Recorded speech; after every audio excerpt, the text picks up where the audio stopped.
Olá, amigo internauta, Portal Sustentabilidade, mais uma vez aqui na Flix TV.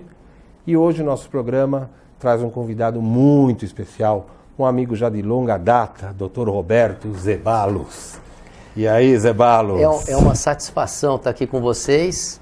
Eu estou com um projeto que eu acho legal dividir com todos os internautas, para a gente ter uma consciência, isso é baseado em ciência, que nós temos mais influência sobre a nossa realidade do que a gente imagina. E tem uma série de exemplos que suportam isso. Então nós vamos falar sobre a humanização da medicina, o atendimento, o acolhimento do paciente. Ótimo.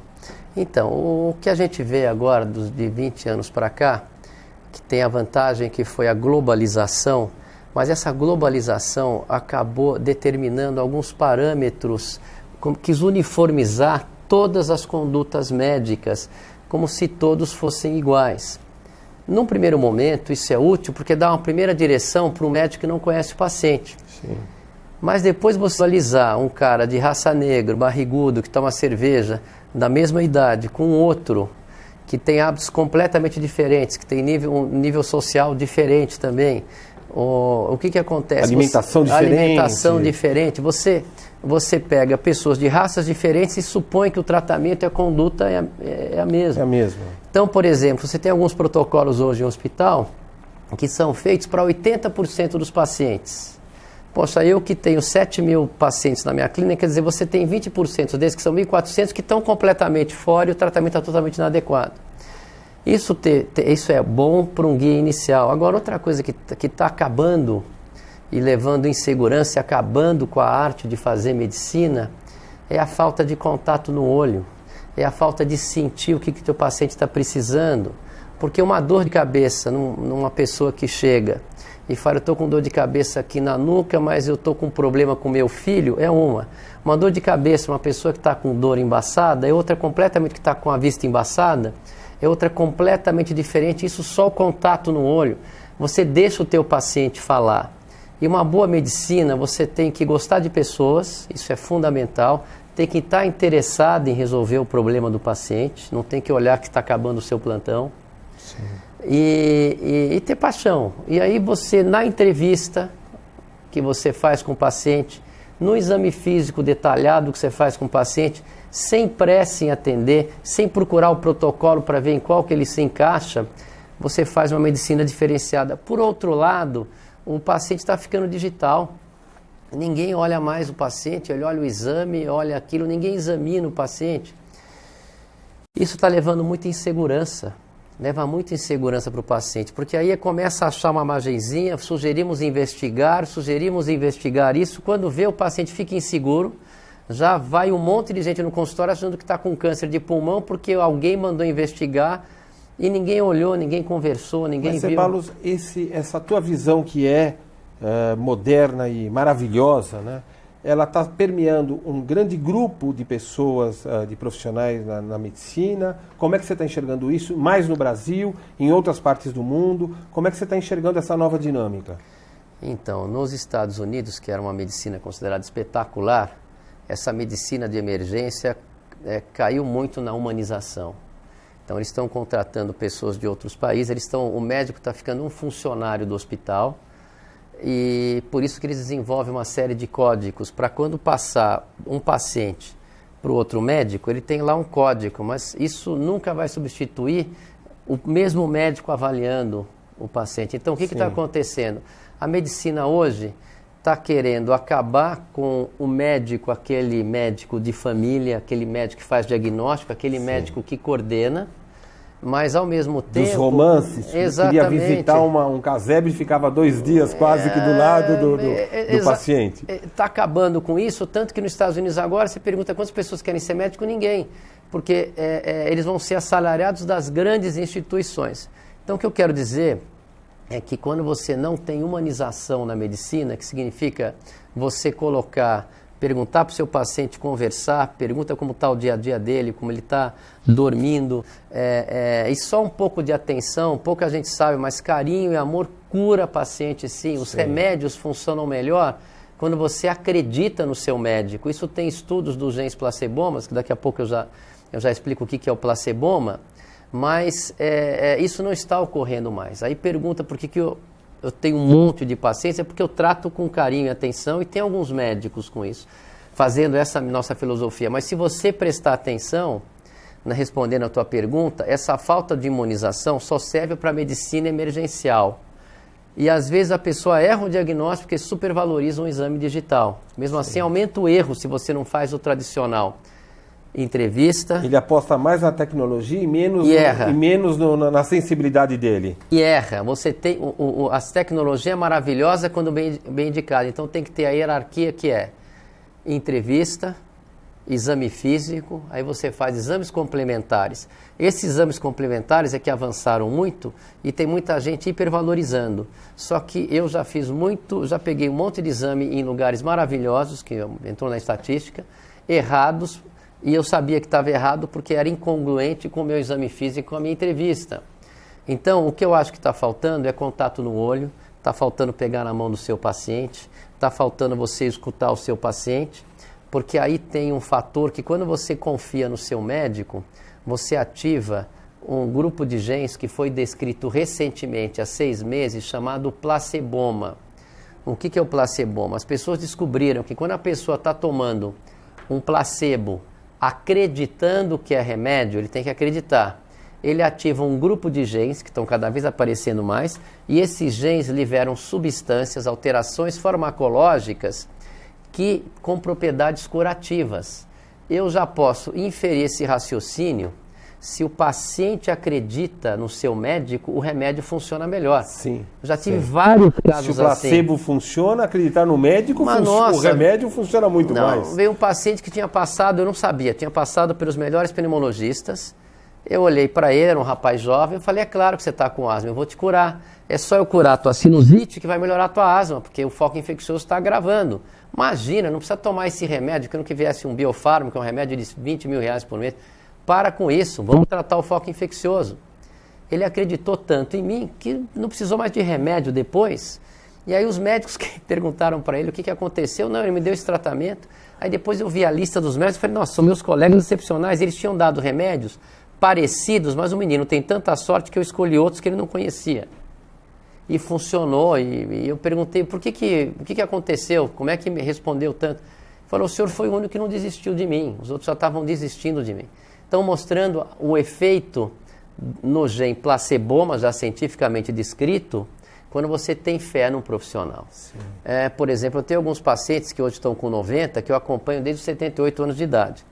Já tivemos algumas histórias juntos. Então, quando eu chego no pronto-socorro para vê-lo, já resolvi 2, 3 situações importantes.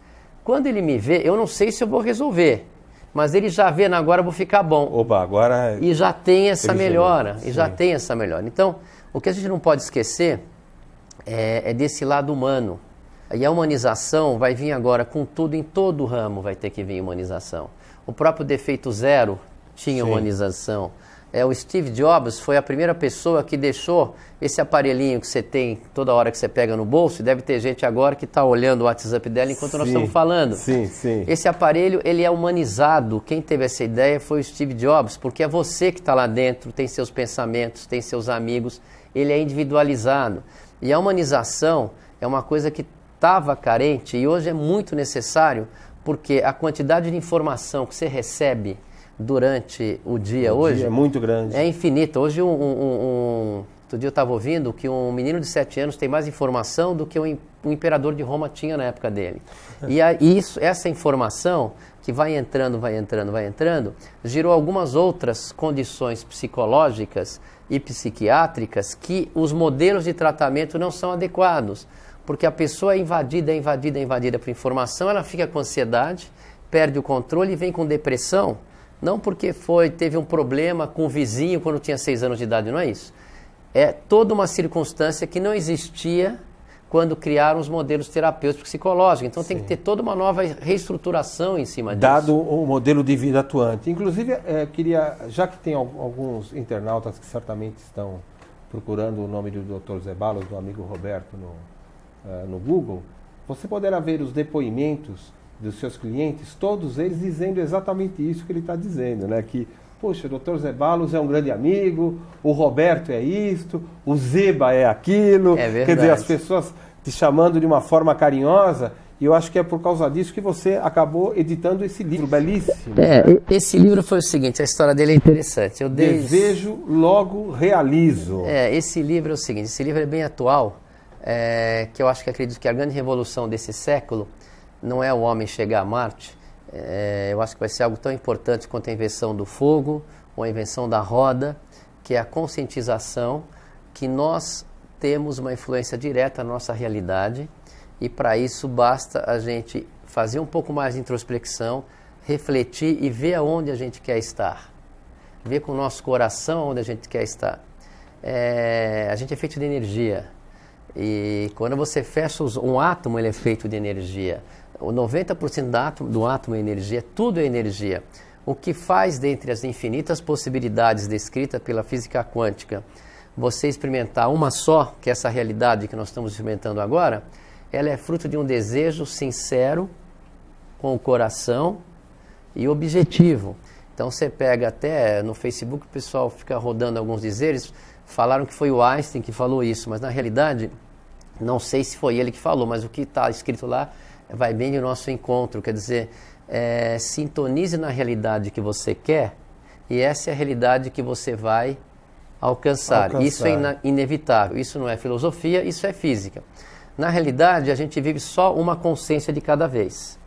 Quando você é fruto, a realidade que você está vivendo hoje, quem está nos assistindo, que nós estamos vivendo aqui, é uma realidade que ela é secundária a uma série de emoções que modulam a energia, e essa energia nos traz para o universo de materialização.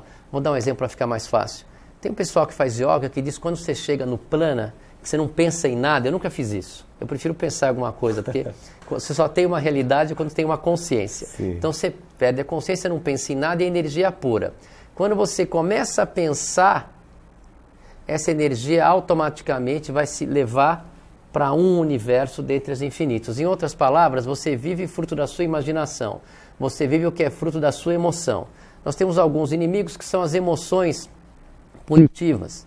Então, quer dizer, tem até uma ou técnica... desorganizadas, por emoções mal trabalhadas. Isso. Porque o que para mim está claro é que o universo trabalha com projetos. Quando esse projeto envolve emoção, ele chama sonho.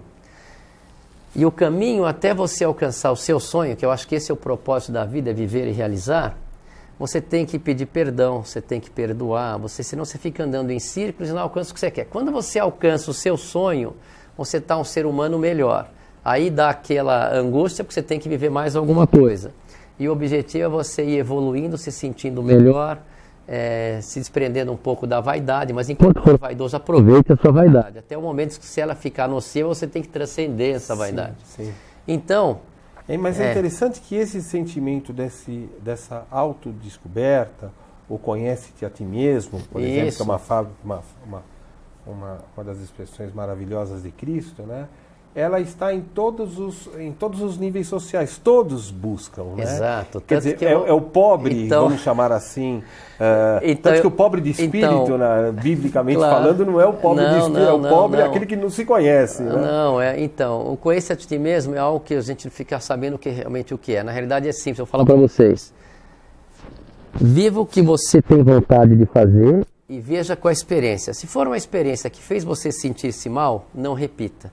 Se for uma experiência que fez você sentir-se bem, repita. É isso que você vai se conhecendo.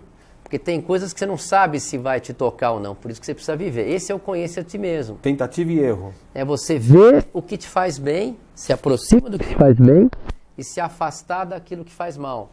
Uma das coisas que é muito comum a gente ver é as pessoas engolir sapo que não precisa. Tem sapo que você precisa engolir. Dentro de um contexto, dentro dos seus sonhos, das suas ambições. Mas eu vejo muita gente engolindo sapo sem necessidade nenhuma. E quando você não está bem com você mesmo, você não consegue sorrir para alguém. E o sorrir para alguém é algo extremamente benéfico para o todo. Então, o conhecer a ti mesmo é justamente isso. Agora, como é que eu faço? Quem quer saber como é que você faz para realizar seus sonhos? Você tem que fechar os seus olhos, respira fundo 10 vezes e começa a fazer perguntas. O que eu quero para mim? O que eu quero que melhore na minha vida? Aí você fala, eu quero isso. Então você se veja naquilo. Sim. E é assim que funciona. Essa é uma lei da física, isso é o universo. Eu queria até dar um depoimento, porque pode ser que isso sejam palavras, pode parecer ao internauta, palavras que ele esteja dizendo para parecer agradável, mas antes de iniciar o programa eu ouvi aqui se concentrando e fazendo a sua própria oração, digamos assim, bom, eu quero fazer um programa bom, eu quero dar um depoimento legal, quer dizer, você buscando esta energia, né, dentro de si. Você faz isso também no teu atendimento com o paciente, no momento de um que você está de tensão, como é que isto funciona no teu dia a dia? Não, muitas vezes é automático. Quando eu estou no consultório, não sei se já fica uns e-mails, eu dou uma respirada profunda, solto o ar e vejo como é que eu posso te ajudar. E nesse exato momento, não sei se alguém já viu aquele filme Sem Limites, que o cara toma um remédio e ele, em frações de segundos, ele é com Bradley Cooper, sim, em frações de segundos ele enxerga. E às vezes o paciente entra no consultório, às vezes a caneta que ele está usando, às vezes a roupa que ele está usando, eu já vi tanta gente nesses 25 anos, ou até um pouco mais, que você já faz uma previsão do comportamento, às vezes é capaz de eu saber, se ele falar que está com dor de cabeça na nuca, eu já sei exatamente o que está acontecendo com ele, sim, em cima das expectativas dele. Sim. Mas eu já entro automaticamente nisso, que o meu objetivo, eu sempre peço todo dia, é tomar a melhor decisão para o meu paciente. E às vezes dois pacientes com a mesma doença, a melhor decisão para um é diferente não é a mesma para o outro. Que é isso que a gente está falando de humanização. Então, isso acaba ficando automático. Aliás, eu vou até fazer uma brecha aqui. Lógico. Eu vou, logo vai ter meu blog, eu vou escrever um livro contando essas experiências fantásticas, que tem até no livro. Porque tem algumas aqui milagres, nesse livro, né? Que são verdadeiros milagres, mas tudo com respaldo. Que eu vou fazer, meu próximo livro vai ser os detalhes do budismo, cristianismo, cabala. Eles vão colocar alguns ditados e eu vou colocar a minha explicação quântica e vou colocar o exemplo prático de cada de cada uma dessas explicações. Por exemplo, vai uma coisa bem sincera, bem sintética. A gente vive frequências, cada universo tem uma frequência de energia, o que eu estou falando é física. Dentre os infinitos que ocorrem simultaneamente, cada um tem uma frequência. É possível você mudar a tua realidade. Nós podemos fazer um exercício de acabar esse programa e um monte de gente que está vendo a gente se sentir melhor, se quiserem se sentir melhor. Mas, por exemplo, tem algo que você muda de realidade ou de universo, de frequência de ontem espontaneamente. Quando você muda, tudo muda. Então você pega a música do Vinícius de Moraes, a letra. Então você põe, tudo fica mais lindo por causa do amor. O amor é um sentimento que muda a realidade. Você olha tudo mais colorido. É uma energia, né? É uma energia, você consegue mudar. Agora, você tem várias técnicas que você pode respirar fundo e se ver bem, sem se preocupar com bobagem. É fácil falar, às vezes a pessoa aí não vai conseguir fazer em casa, mas esse é o grande... Eu quero um dia deixar um legado, não sei, sou ambicioso do ponto de vista do bem, mas eu quero um dia, essa experiência que eu tenho, que eu consigo aplicar na minha vida, que eu consigo ver nos meus pacientes, que realmente... se conversar com eles melhoram mesmo quando a gente acredita no que eu estou falando. Evidentemente eu sou científico, eu estudo, na hora eu consulto um site onde tem mais de 600 livros de medicina, eu faço a minha hipótese diagnóstica, vou no site, vejo se não for isso o que pode ser, faço uma medicina, não abrindo mão de tecnologia, mas nunca esquecendo do ser humano. Então, nesse livro... Até porque ele é o maior ser do universo, exatamente, né? Até que quer dizer, é a melhor máquina até que se prove o contrário, né? Exatamente. E, por exemplo, aqui eles fazem uma analogia com a época, com esse movimento que eu chamo de movimento despertar, você pode e não sabe, mas seria um movimento quântico, mas o meu objetivo é massificar essa consciência. E quando você fala em física quântica, muitas pessoas se fecham achando que é algo complicado. Então, eu vou batizar esse movimento de o despertar você pode e não sabe. Quando você quer ensinar para essas pessoas como conseguir, respirar fundo e visualizar aquilo que você quer. Se perdoar, pedir perdão. Eu já vi outras pessoas que estão nessa linha, vi trabalhos em que agradeço o que você tem porque você sintoniza a tua frequência que você vai continuar recebendo, ao invés de reclamar. Quando você reclama, você vai estar no universo onde fatalmente você vai ter mais coisa para reclamar. Você não está no assertivo, né? Exatamente. Você está do lado errado. Exatamente. Então, nesse movimento que a gente quer, nós podemos fazer uma analogia, teve teve o Renascimento, o Iluminismo, teve a Revolução Industrial. Então vamos fazer uma analogia. Hoje a maioria das pessoas que estão conversando, tem alguns que já estão mais espiritualizadas, mas que estão nos assistindo, vamos dizer que ela não tem essa consciência, que ela tem uma influência maior na realidade do que ela imagina. Vamos fazer uma analogia com a escrita, com o alfabeto, que na Idade Média ninguém sabia escrever, era mais o clero. Imagina que um escravo na Idade Média encontrou com outro, e eu conversando com outro, você não vai acreditar que aconteceu comigo.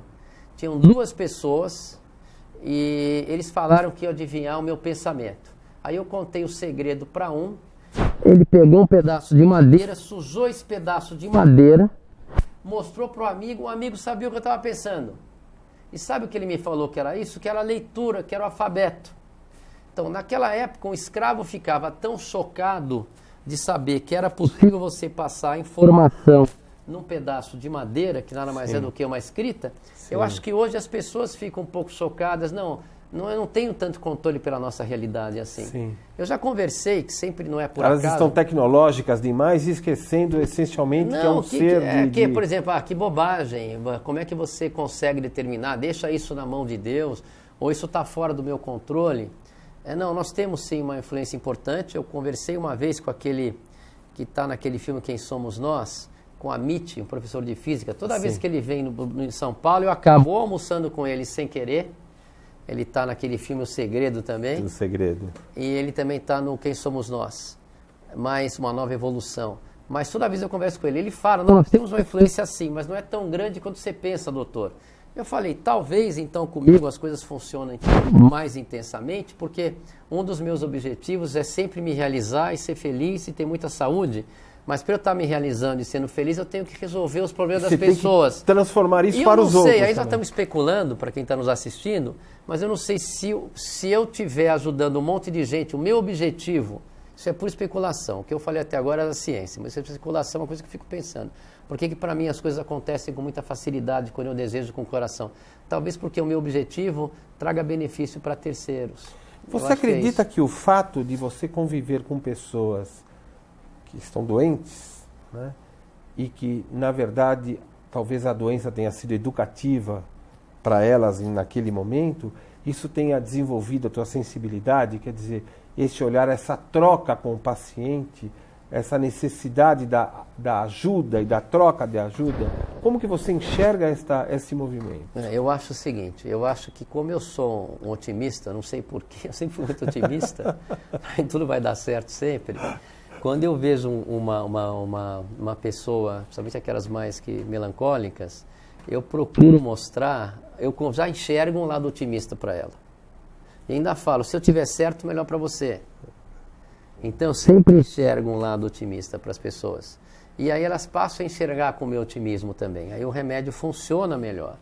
Agora, por que eu sou otimista, eu não sei dizer. Porque outro dia foi uma paciente, você já viu que essa não é para o meu perfil.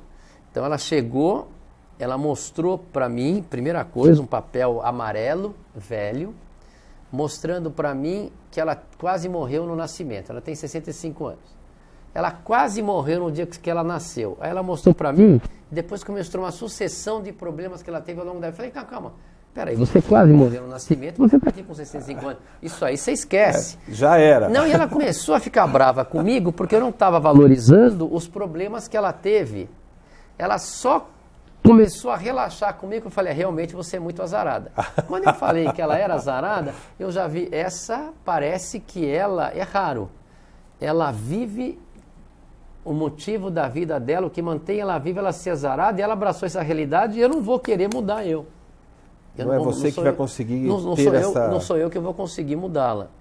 Mas o que eu acho válido é que as pessoas entrem em contato com isso e pelo menos interessem em pensar, por exemplo, vou sair sábado, hoje está cheio, o restaurante está... Não, vamos no astral de que nós vamos conseguir a mesa certa, que vai dar tudo direitinho. Vamos no lugar correto. Vamos pensar que vai ser melhor. Vocês vão ficar impressionados com a capacidade que a tua intenção tem de transformar, em determinar a realidade. Então, falando da medicina humana, o diagnóstico técnico, como é que você faz um diagnóstico? Você gosta de paciente, tem interesse em resolver o problema e não desiste, o diagnóstico sai. usa a tecnologia antiga, de Hipócrates, mas sai. Mas essa sua forma de pensar, você está fazendo um blog agora, você vai lançar um blog, né? Já tem um monte de tema. Então, você vai ter outros, vai ter gente cooperando nisso, sozinho, você está trazendo outros colegas para esse... Não, a ideia do blog é o seguinte, eu posso até trazer outros colegas, mas já tem um monte já escrito, por exemplo, vai despertar a curiosidade. Qual é a semelhança entre afinar um violão e realizar seu sonho? Eu quero que, de várias maneiras, a pessoa perceba que tudo é física e frequência de onda. Então, vai dar o despertar. Qual é a semelhança? A semelhança é muito simples. Quando você está afinando um violão, você está escolhendo a frequência de onda sonora adequada para o seu ouvido. Quando você está realizando um sonho, você está afinando a frequência de onda do universo que você quer alcançar. É isso. E aí você pega, eu falo dos trabalhos de Harvard. Tem um trabalho de Harvard que pegaram 3 idosos de 85 anos e mandaram toda noite eles se imaginarem 10 anos mais novos. 5 anos depois, todos eles com 90, a biometria deles era em torno de 78, não de 85. Só para mostrar que isso é influência. Você pega pessoas, manda apertar um botãozinho que dá como se fosse cara e coroa, letra A ou letra B. Você manda apertar. Você põe uma máquina apertando, dá 50%. Se você bota um ser humano e projeta um monte de letra A para ele, isso aí sobe para 60, 70A, 30% B, porque houve uma intenção que transformou aquela realidade. Certo. Tem uma série de evidências mostrando a intenção. O grande propósito disso, que eu acho que é o grande objetivo, que esse conhecimento tem mais de 5.000 anos. Tem no budismo, tem no Cabala, tem na Bíblia. Mas é que hoje nós temos dois fatores importantes que vão tornar essa conscientização possível. Um, é uma tecnologia que deixa o cara tão estressado que a introspecção se torna uma necessidade. Se eu for querer aplicar essa tecnologia nos anos 50, o cara ia pescar no Rio Tietê, ninguém incomodava ele, não ia querer saber de fazer introspecção para saber que ele tem uma influência nessa realidade. Porque então, ele estava já, o ato de pescar ele já estava nos seus pensamentos, estava relaxado. Mas ele não tinha consciência que ele poderia induzir a realidade dele. Sim, mas podia conversar com Deus, pedir para Deus, materializar e assim por diante. Lógico. Mas hoje nós temos a necessidade, que é muita invasão de informação, e hoje nós temos a tecnologia para massificar essa informação. Então, o meu objetivo é massificar a espiritualidade, continuar fazendo os meus diagnósticos. Aliás, eu adoro diagnóstico, não tem um monte de gente que eu gosto de ir atrás e ir lá fazer. Você gosta do desafio do... eu gosto de diagnóstico. Tudo bem, já tem infecção urinária, tem um monte de coisa o dia inteiro, mas quando aparece um caso desse, eu gosto de ir atrás e não desisto. E quando o paciente percebe que você não desiste, acaba aparecendo. Tem vários casos que a gente tem aí que a diferença foi eu querer resolver. Quer dizer que o objetivo do seu blog será massificar esta visão da espiritualidade? Alertar as pessoas, porque não vão conseguir fazer com que elas aprendam desse jeito, eu vou ter que fazer um workshop, ter que fazer uma outra coisa, mas alertar as pessoas que elas têm mais influência na realidade delas, e isso inclui saúde, isso inclui sucesso profissional, e elas sempre têm que buscar paz de espírito, saúde, felicidade e com muita realização profissional, que o propósito da vida a gente não pode desperdiçar um segundo, é viver com paz, viver com harmonia, não perder tempo fugindo de si mesmo, é o que as pessoas fazem,